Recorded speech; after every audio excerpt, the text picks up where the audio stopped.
তারপরে সে একটা ভিডিও ছেড়েছেন আপনি ভাইরাল করছেন ছবি তুলে পাঠাবেন।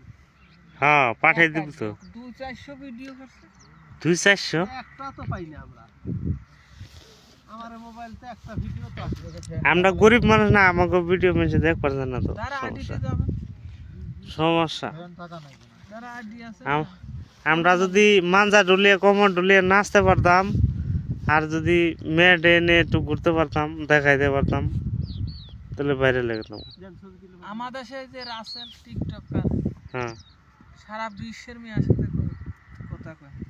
কথা কয় হ্যাঁ সারা বিশ্বের মেয়ের সাথে টিকটক করে, ওর সাথে টিকটক করার জন্য পাগল সব। হয় কি তা আপনার বাইরে আমি তো ভাষা জানি না, ও তো অনেক ভাষা জানে। তা আপনি কইবেন সৌদি আরব আছেন, সৌদি ভাষা জানেন। কোয়েস মাফি কোয়েস।